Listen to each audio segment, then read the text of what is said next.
Inkuru nziza ya Yesu Kristo nk'uko twayandikiwe na Yohani Mweranda.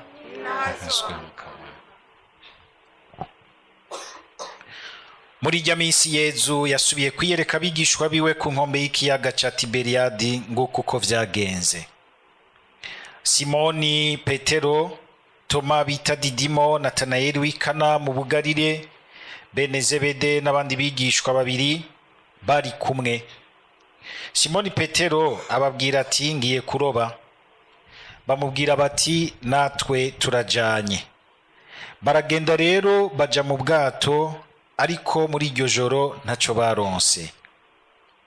Hamwe buhaye buca, Yesu aboneka ku nkombe, ariko abigishwa ntibamenya ko ari we. Yesu ababwira ati bana mwe ntatwo kujya mufise. Bamwishura bati oyaye.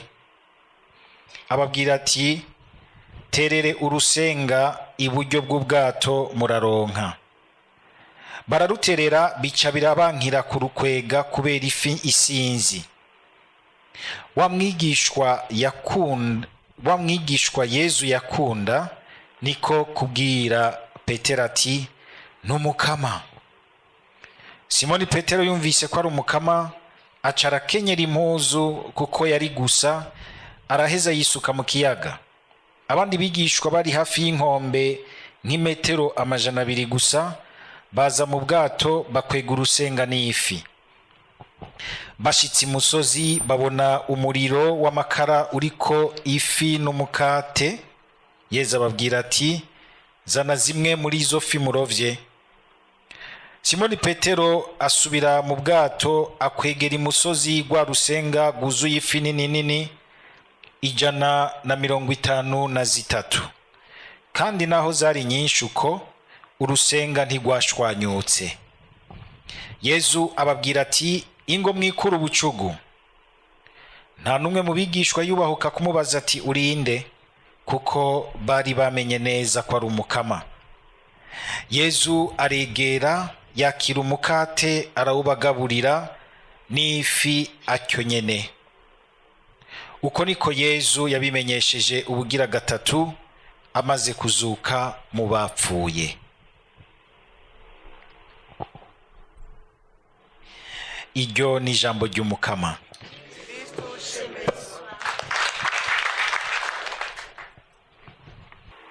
Turabandanya muri iyi minsi 8 duhimbaza Pasika ku buryo budasanzwe mu mushuhira wayo, twumva ingene Yesu Kristo yiyereka abigishwa biwe amaze kuzuka.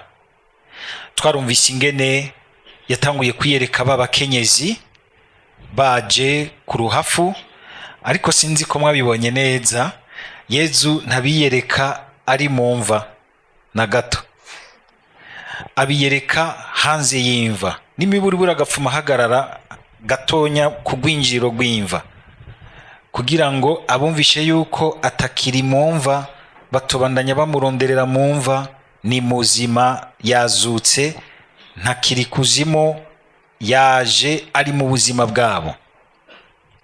Ingene rero Yesu yiyereka abantu bamukunda bamurondera, nubwo kumbure urukundo rutaba ruracyoroka gose ngo rube ruzima rwuzure nk'uko umukama aba rudushakira. Mugabo Yesu arakunda ko atwumvamwo urukundo rumurondera, kandi urukundo vy'ukuri ukunda uramurondera.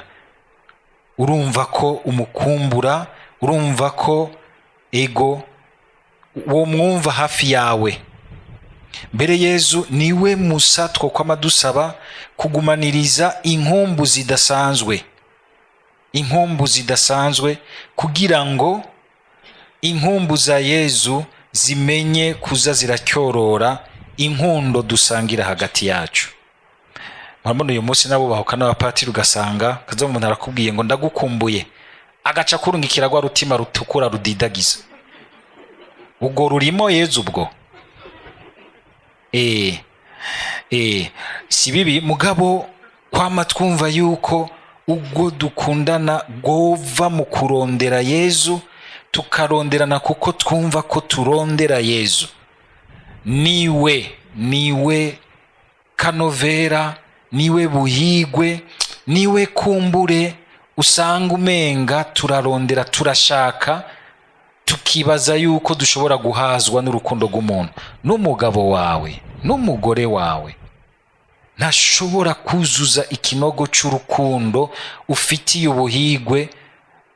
Uvuga ko ubifitiye ubuhigwe, ariko burya ugiye kubiraba neza si n'ubuhigwe bushobora guhaza icyo kintu wumva gitangaje kikubamwo kikakuyora udatahura neza icyo ari cyo. Nugira nti ni inyota y'Imana. Imana gusa niyo ishobora guhaza aho hantu umuntu.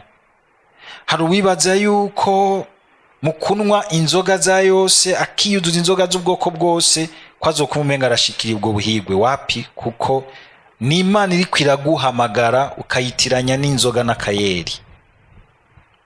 Hari uwibaza ati ninaronka ujya mukobwa mwiza akaba uwiwanje, canke naronka ujya mugabo w'umuboga afise ikashi nyinshi nzoba nshikiriye ubuhigwe. Wahashika wapi? Kabona hari hana adashobora kugushikana. Igihe Yezu atarimwo ntibikunda. Ukibaza uti ninashikira iriya modoka ya Hama, sinzi ko ari dernier cri n'uyu munsi, hari iyindi miduga ikomeye gose, modoka bita Hama, muramuyibona ni nkenya ziraharuye ngahe iwacu, kandi uronke ya yindi ikoreshwa n'umuyaga nkuba, apana igitoro borona yuko gikenya. Kibaza uti ndayishikiriye nzoba nshikiriye ubuhigwe. Wapi, harazi igihe gapfa.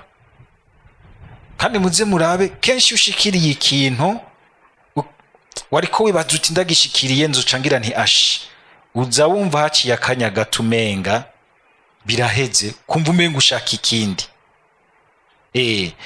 N'uburyo bw'uko Imana ibiri kwiraturondera iduhamagara umutima wacu tubwira iti reka ubwa mbere gucikira ibintu n'abantu, cikira Imana yo soko y'ivyo uri kurarondera. Ataruko ivyo vyose wamenga ni bibi muri vyo, kubwirana ko mukumburanye murungikiranira imitima, si uvuga ko vyari bibi muri vyo, mugabo ukamusanga umenga bifise aho bigarukira, ntibihaza umuntu, ntibishobora kuzuza umuntu gushika ku musozo.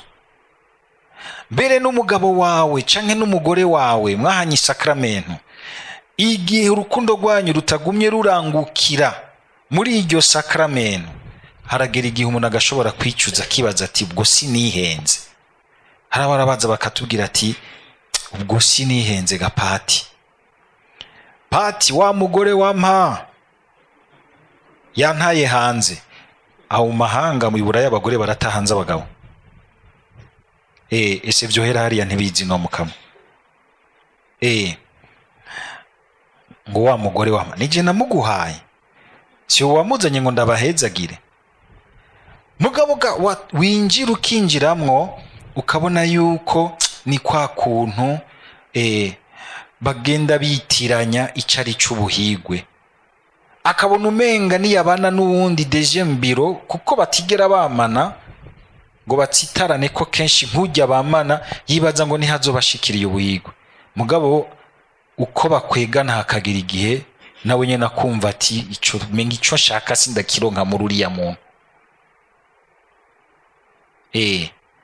Kuko urihenda nujya anyi mwubakanye igihe mutagumye muzirikana gose urwo rukundo mu Mana, uriya muntu yabaye nk'uwo Imana igomba gucako ngo ikwimenyeshe, si wo wategerezwa kugarukirako, si wo wategerezwa kugarukirako. Abantu ukazubona jewe wiwanje ntavyara, norondera ahandi nkavyara umwana noca nshikira ubuhigwe. Wamara kumuvyara kumure n'umwana akaza aragapiripiri kuri wowe akakubaza igituma wamuvyaye. Kuko ni karahara mu ruganda ntibacura. Haranu Yezu avuga iryo jambo akaribwira abigishwa bati tutari kumwe mwese mucika bamfata vyanka. Mushobora kwihenda ngo mushikiriye ibi mushikiriye aba ngo mwashikiriye ubuhigwe, ariko biguma bibasiga. Igihe cose umutima wawe utarahazwa n'urukundo rw'Imana muri wewe. Augustino yarabigerageje, ariruka inyuma y'abakobwa, arasambana, arasubira, mugabo haragira igihe arahura na Yezu aravuga ati mbega kubera iki namaze imyaka yose ntarakumenya. Arahavugira ijambo rikomeye agira ati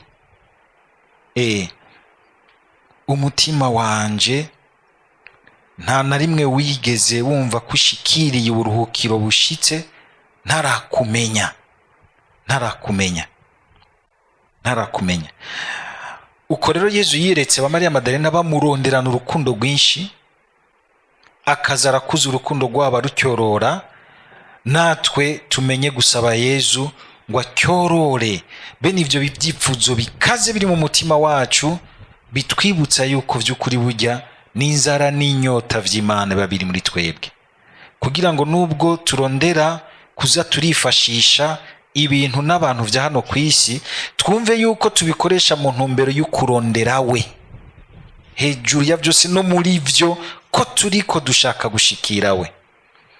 Ico gihe ni hamwe rero iyo abikubonyemo agukingira kandi akaguha ukwiyegeranya no kwigumya, ukamenya kubironderana ubwitonzi n'ubwenge bikubaka.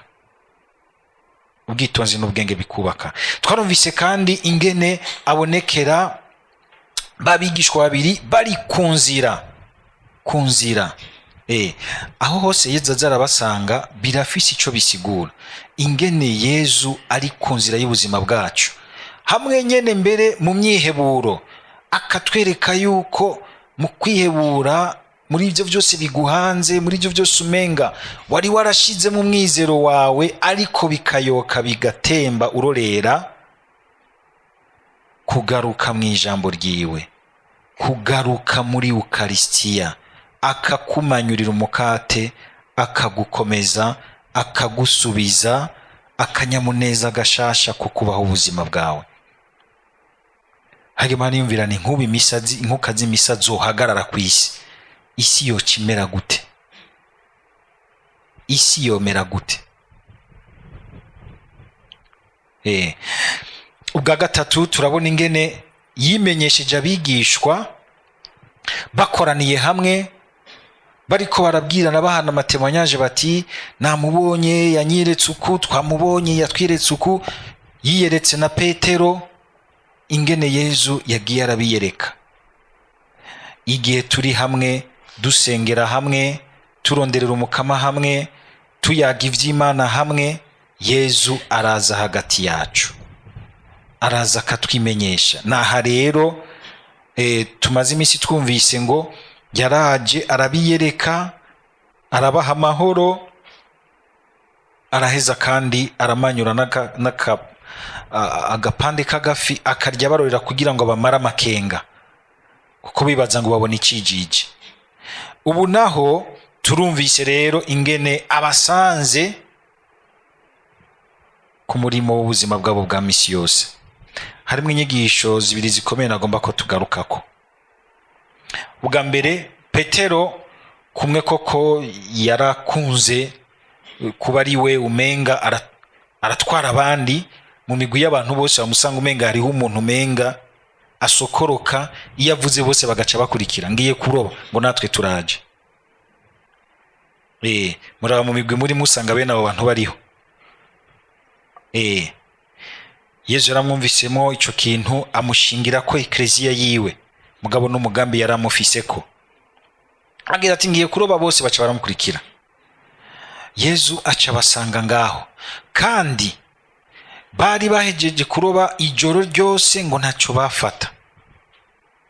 Acaraza babwira guterera urusenga ku murango. Ku murango nta barovyi baroba, bagomba kuroba ifi nyinshi. Ku murango usanzwe umuntu ariko araroba n'umwe arobesha igera, ntibikunda ntaco wofata. Mugabo araberetse ko ari Imana yazutse mu bapfuye, ashobora guhamagara ifi zikaza mu rusenga rwabo mu myanya atari iyo kuroba, atari iyo kuroba. Yezu yashitse hagati yacu n'igihe wamenga twari mu mwiheburo, ibintu birashobora gutora inzira ukamenga mbere bije nk'igitangaro kuko ari hagati yacu. Mugabo kandi n'igihe baroba babura ataco bafata, yababone yari kumwe nabo, kuko mwumvise ingene ijambo ry'Imana ribivuga. Ryagize ngo Yezu ngo yasuye kwireka abigishwa yo ku nkombe y'ikiyaga ca Tiberiyade, ngo nguko uko vyagenze. Bagiye rero ngo hanyuma buhaye buca Yezu aboneka ku nkombe. Ntibamubonye nk'umuntu bagira ati ngo nguyu ariko araza, uriya muntu ariko araza ninde, ngo aboneka ku nkombe. Ni ukuvuga ako kanya yarabuguruye amaso ngo babone yuko ari kumwe nabo. N'igihe bariko bararoba vyanka mw'ijoro yari kumwe nabo. Kutigera twihebura n'igihe womenga turiko turakora ibintu menga ntibifata, menga ntaho bishika, abakubona. Kugumya umutima, haraza igihe kabona umenga nk'igitangara gukoreye, akakugurira inzira ukabona inzira ujana. Ikindi ca kabiri nuko ngene aba batumwa turababona, niko Yezu yamaze kuzuka akabiyereka, yarabiyereka akongera akagenda kanyika. Ntiyagumana nabo nka kumwe kwa mbere, kuko yaramaze gusubira mu ninahazwa bwase. Yazutse asubira mu ninahazwa bwiwe. Araza kuri bo mugabo ari hose. Ntaza mugabo arabiyereka ukunyene babivuze, akaboneka hagati yabo mugabo nihari. Naho yaramaze kubiyereka ntibashotse batahura neza ingene bigiye kubandanya. Naharo mwumva Petero agira ati dusubire kuroba nta kundi, rero twicare ngaho. Mugabo Yezu tuzovyumva ejo baheje kuroba ifi nyinshi, agaca abwira Petero akamwibutsa ico yamutoreye. Ati ragira imyagazi yanje, ragira intama zanje. Mu buzima birashobora gushika ukamenga hari ahantu tugeze ntitubone neza ingene ibintu bitegerezwa kubandanya. Icara neza mwumve iki kintu, nta gusubira inyuma. Petero n'abandi bigisha babaye nk'abasubira inyuma. Oya, hariho ikintu Imana yamaze kukuvugako, nta gusubira inyuma. Naho mwese mwota mukagenda, Radio Maria hagasigara ndi jenyene, sinzopfa nsubiye inyuma ngo ntubutumwa ce mvuga ngo ndagiye kurongora canke ndagiye kugira iki. Yaramaze kumbwira inzira yanje. Naho umugabo yo kwanka akakugira igicucume canke umugore akagucamo akazarajana, nta gusubira inyuma. Imana ngaha yaramaze kuvuga. Umunsi urizi n'Imana yaravugiye kuri altari. Niko hari igihe utabona uti none tubijere gute. Ikizira no kwibaza ko Imana yihenze ku buzima bwanje. Hashake haza amayeshe kameze gute.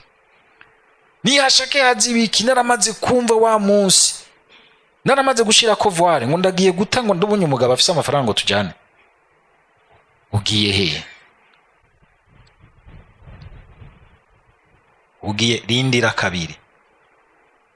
Tangure kucyuza uti mbe nayikuriye iki? Mbe uriya namuhebeye iki? Raba neza ahubwo wumve neza aho Yezu ari. Yezu akaza kubakura muri uyo mwiheburo ukumenga basubiye muri bimwe vya kera. Petero akamubwira ati ragira. Hariho ibimenyetso bimwe bimwe Yezu atubwira ku nzira y'ubuzima bwacu, biza bitwemeza bitubwira biti wewe reka kujuragirika, reka kuguma gusa ugendera ku vy'abantu bakwimvira ko canke bakuvuga ko, reka kugendera ku bigukundiye canke ibikwankiye. Umuhamagaro wawe si ikintu gisanzwe, ni umuntu yinjiye mu buzima bwawe. Iranguka ry'imihango n'imigambi myiza Imana igufiseko si ibintu bikugendera neza canke bikugendera nabi, ni umuntu yinjiye mu buzima bwawe. Uramaze kumva ko Yezu yinjiye mu buzima bwawe? None umugabo yo gutera ubwoba gute ngo yaguciyemo ngo yasambanye hirya no hino, ucuturugo canke pati wagiye ukora ubutumwa urigisha abakristu ntibumva ngo ucubita? Oya, ivyo ndabirimwo kuko hariho umuntu yinjiye mu buzima bwanje, kuko yuko hari ikintu twemeranije kuri ya rutari yanseseye kw'amaraso. Aho niho hari inguvu za fidelite jusqu'au bout. Niwagomba kuzogenda ku musozo mwiza w'ubuzima bwawe ufatiye gusa ku bintu n'abantu n'ingene ibintu bikugendera, bishobora kukwihinduka kibazo uti akagira igihe wibaza n'ikibazo ku buzima bwawe uti vy'ukuri jewe naje muri ino si Imana ishaka. Ariko niwamara kubishingira ko wazutse mu bapfuye, womera nk'uko wa Petero, ukabona yuko imbere utazi neza ingene ibintu bigiye kubandanya, mugabo ukumva uti ndazi iyo yankuye, ndazi ijambo yambwiye, ndazi ko nihagera azotanga umuco mbandanya. Kutigera twemera na rimwe gusubira inyuma, twarigeze guhura na Yesu. Twarigeze guhura na Yesu. Kutigera niyumvira naho ibintu vyogenda gute ngo ngiye gupfukamira umuntu nganje ngo ambwire ibibazo by'ubuzima bwanje bikomeye vy'ingene mbaho, umupfumu canke umuki. Jamais. Oya, tekana rindira, babarana nawe. Paulo ati arabitwibutsa, ariko arabibwira Timote ati nitwababarana nawe tuzozukana nawe, nitwapfana nawe tuzozukana nawe. Ngo nawe twomwihakana ntashobora kutwihakana kuko adashobora kwihakana wenyene. Bugiyo twihakanye Yezu tuba twihakanye twebwe nyene, kuko ubuhigwe bwacu bwose bwanditswe muri we. Niwe tanguriro, gituma ngenda n'iherezo rya vyose. Tumusabe yuko naho twoshikaho ubuzima buduhinduka bukuzuza imyiheburo bukagira iki, kwama tumubona agaruka atubwira ati gira amahoro, jane y'inzira turi kumwe. Amen.